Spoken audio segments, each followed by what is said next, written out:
AI serves as a research and decision support multiplier for hazmat responders by correctly identifying hazards. The advanced models can use molecular structures, foundational model chemistry to predict hazardness, failure models, release, behavior, dispersions, and exposure risks in real-world conditions. And we're integrating with Jimbo-style event sequencing. And that end AI can generate scenario forecasts and what-if simulations. Let's get into this.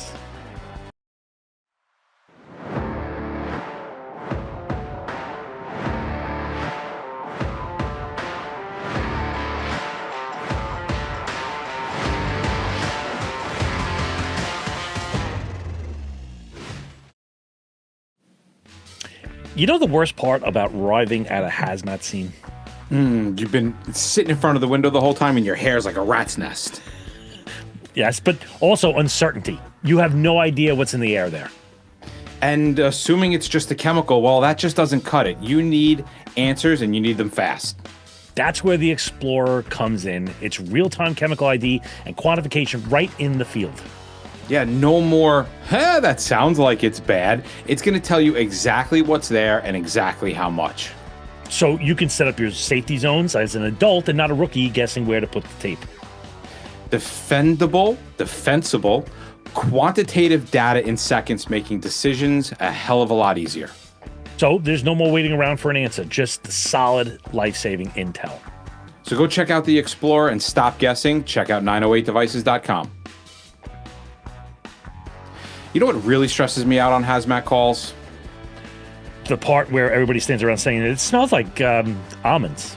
Yeah, exactly, right? The guessing. And guessing isn't tactics.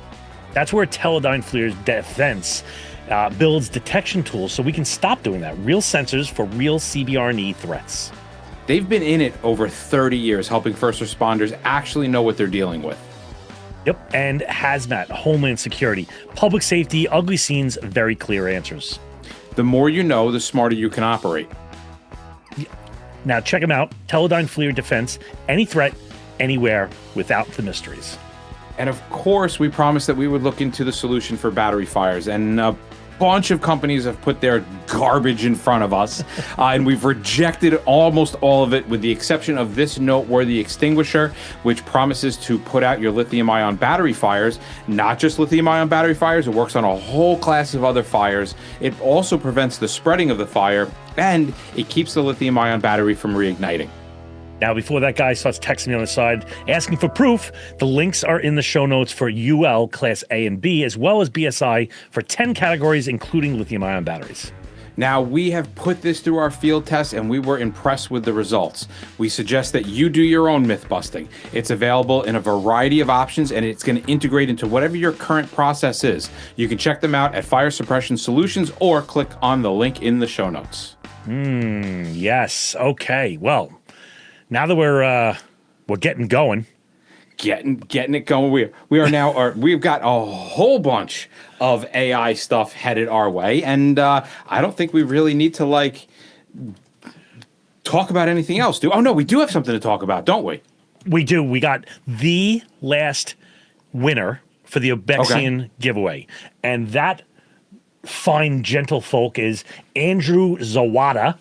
He's the hazmat team leader from Elgin Fire Department, which is in Illinois. Congratulations. You guys will be getting some Obexian FR to play with. We absolutely love the stuff.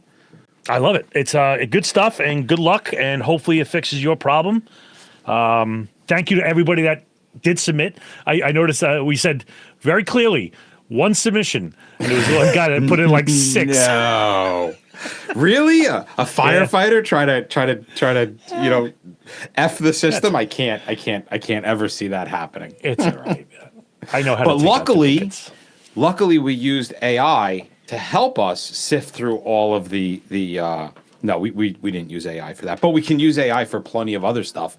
Last week I interviewed Bob, who is our AI guru when it comes to all things AI, and we got a couple of questions, and the questions were really like, okay, give us examples. Like, where can AI be implemented to help us out. Like, what do I do? Just like arrive on scene and tell it to help me. So we're going to break down a bunch of the different spots that we can identify now as AI being a useful tool. And it's really important to understand that useful tool aspect, right? We never, this isn't a decision maker for us. We're not, we don't use this and be like, well, AI told me to do it. No, you look at AI like it's the retard of the group. Oh, am I allowed to say retard? You can say it. Yeah. I could say it, right? I mean, it's our show, right? So, and you want to question everything that they say and do, and you want to confirm before you use any of the information.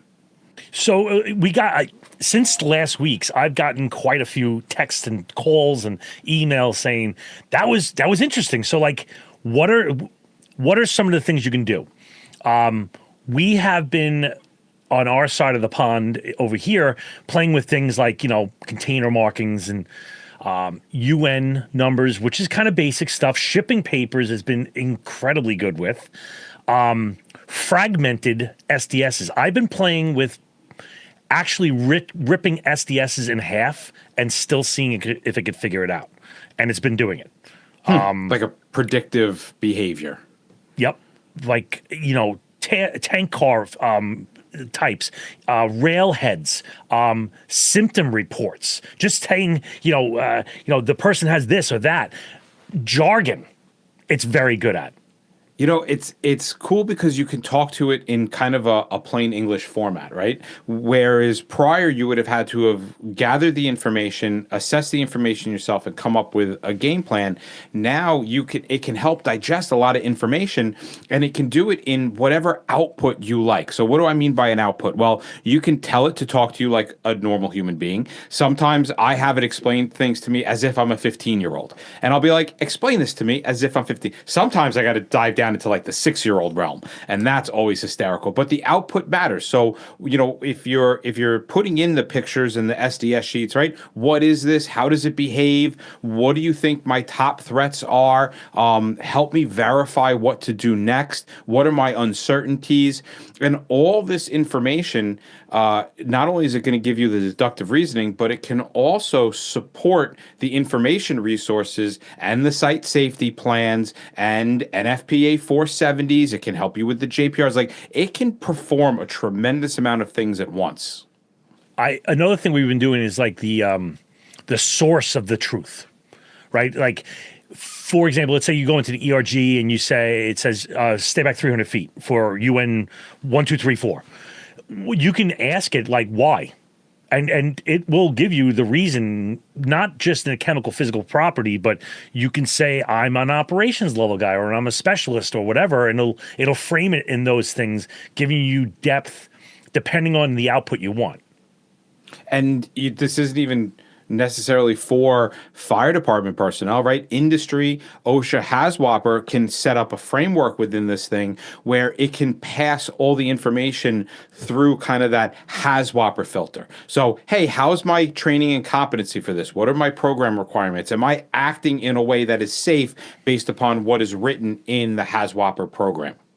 And you can see if it aligns with different agencies, like NIOSH and EPA and PIMSA, DOT, Chemtrack, like that kind of stuff. You can ask it for actual citations so that it's provable. However, I said, where is it in this document? And it gave me a convincing answer. It was like, oh, it's in 1-123. And I go into the document and there was no such part. So and that's why we say, right? Like, think of it like your most narcissistic and your dumbest person, because it's going to try to convince you that it's right, and you have to be like, show me, mother effer, show me. You can take PDFs of your department's policies, OSHA policies, all these things. You can put them together into like an ops summary. You can cite the summary, links for commands with reviews. So there's a lot that can be done in that curation of truth. Yeah. You can have it ask better questions. All right. Now, sometimes there is a disconnect between the hazmat portion and the fire department portion. Right. We always tell our students, it's really hard sometimes because we have to take the information that we understand and we have to pare it down for the person who's in charge, who's not a technician. So in that thought process, you can put in prompts in order for output to generate the next best 10 questions for the incident commander based on on current unknowns. What are some things that you should be asking the incident commander? What are some of the things the incident commander should be asking you? And how can I pair this into a language that they can understand? You'll blow the incident commander's mind if you're coming with more answers for questions he doesn't even have. That's going to blow their mind. So like you can do that very easily. You can make briefing sheets. They're really easy. One page for like the hazards and detection strategies and PPE and CPC, watch out, decon notes, medical stuff like red flags and control options. So you can do things that are very dynamic as the scene changes, because you can imagine that if you have a long-term operation, there's going to be passing of information. There's going to be downtime and cycle time. And so you can have consistent messaging across those cycles. And you can tell it, hey, listen, this situation just changed. Can you update the game plan? And it will do that.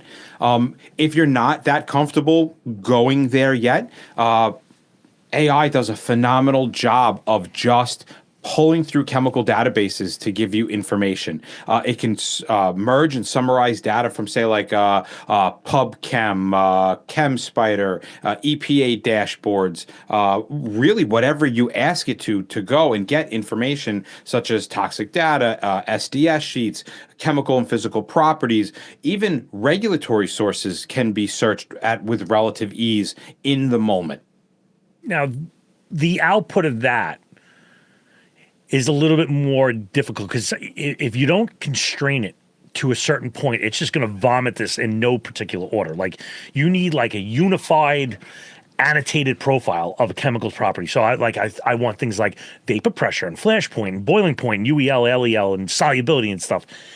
This kind of info is the basis of your whole GEMBO, right? Your prediction modeling for that risk assessment.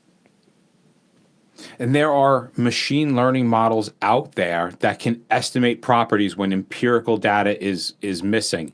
And it can do it based upon molecular structure inputs. Now, I know I get it. Like there's going to be times where you're like, well, we don't have any information on this, but we have the molecular structure. Maybe, who knows, right? This is that out-of-the-box resource type thing that may be useful to you.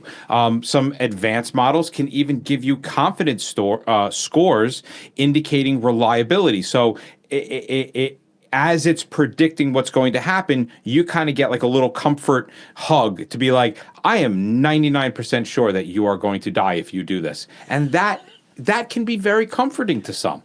That's nice. I kind of like that. Yeah, I'm not, but you can also have like automated literature mining, right? You can have AI, they call it parsing, right? Parse through and summarize academic papers. Imagine having the ability of going through every scientific journal, or even like, this is one thing I was playing around with, is that OSHA puts up all of its, what do they call them? Concurrences? Oh, the letters. The letters of... the questions. Yes. Yeah, when somebody has a question, they write to OSHA, and OSHA gives their interpretation, letters of interpretation. That's it. And so imagine having the ability of looking through all those simultaneously in addition to OSHA, because they're all published.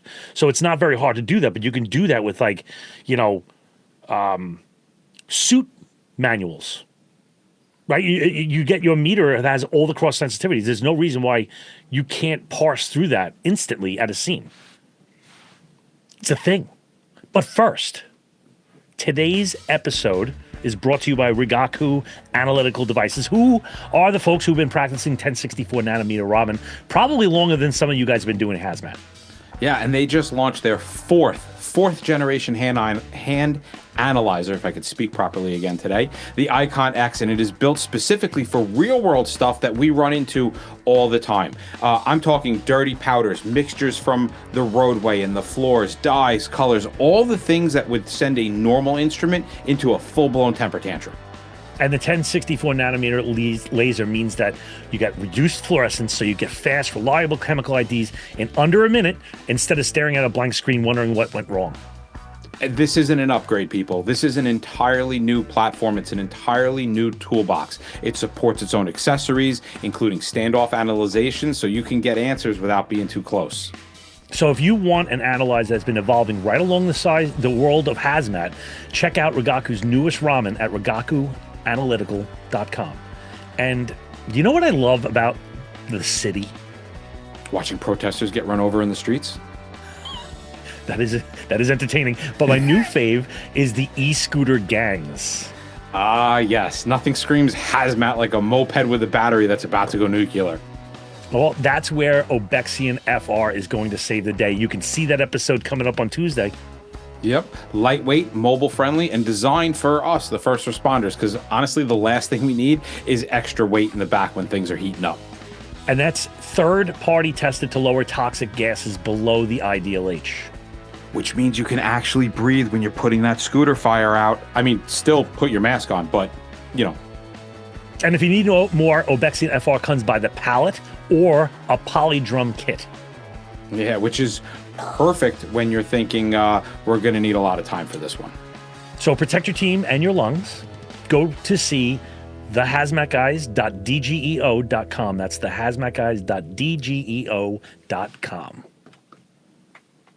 All right. So maybe you've dived into AI a little bit. You're feeling a little bit more comfortable with the answers that it gives. And there is a learning curve with AI, right? There's a trust that needs to be developed between you and your AI. And I would recommend naming your AI a comfortable family member's name who you are going to grow to love. But once you get past the actual, like, hey, I want empirical data, AI can do predictive models for chemical behavior. Now, this is huge when we start thinking about what we're actually going to be doing next. So you can go as far as taking a molecular structure and going and doing hazard predictions, right? There are deep learning models out there that use the structural fingerprints to actually categorize the hazard and to give potential health effects.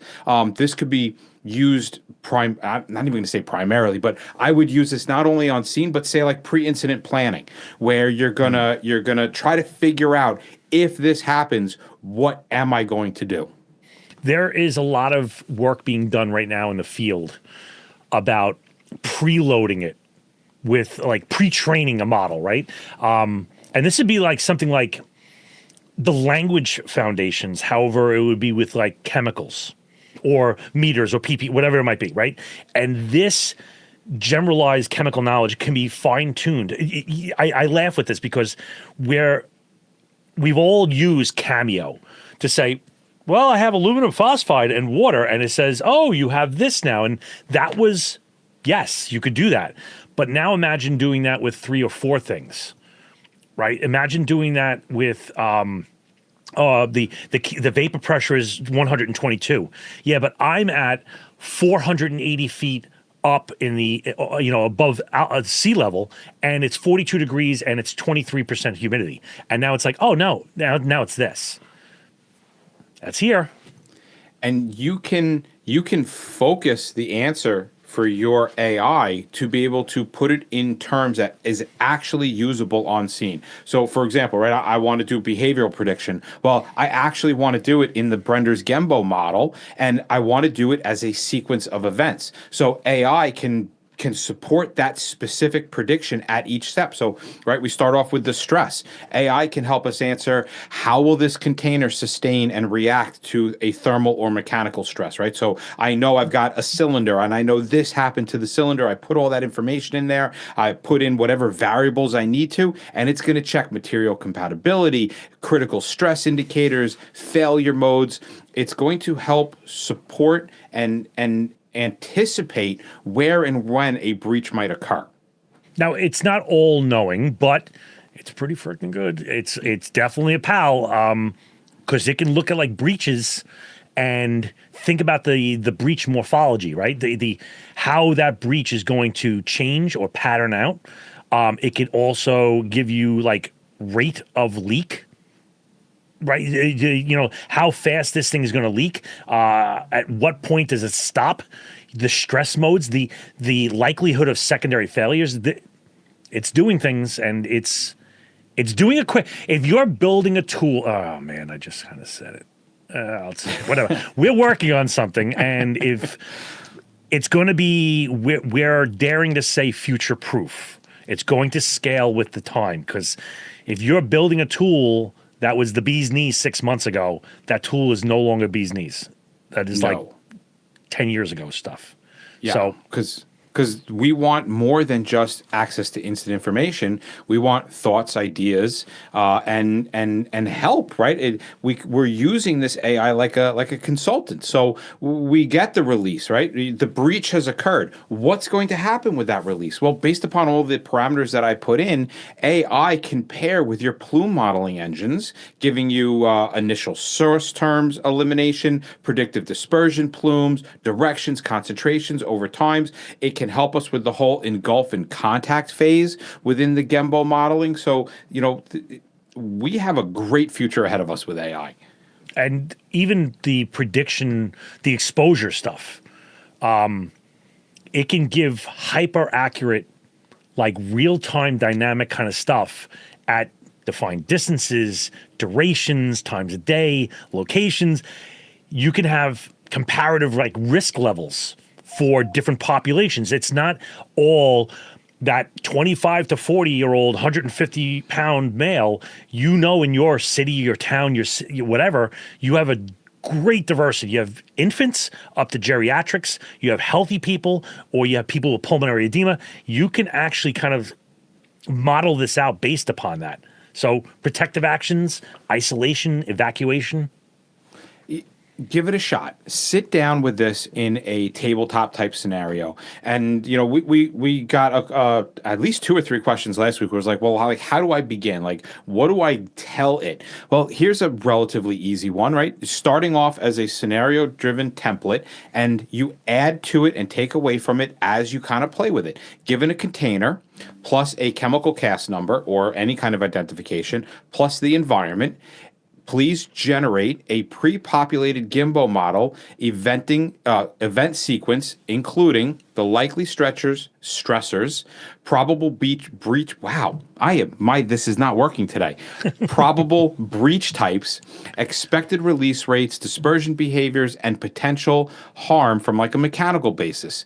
This is going to convert a static reference guide to an operational forecast. Try this just in your tabletop exercises. Yeah, or even what if simulations. Like you go to the firehouse, you want to play around with some ideas. You can generate multiple like what if scenarios. You can say, here's a scenario, and now we have higher ambient temperature. What happens now? Or winds shift, or containment interventions. So this is going to allow you to predict some outcomes with and without intervention, which is exactly what the Gembo model encourages.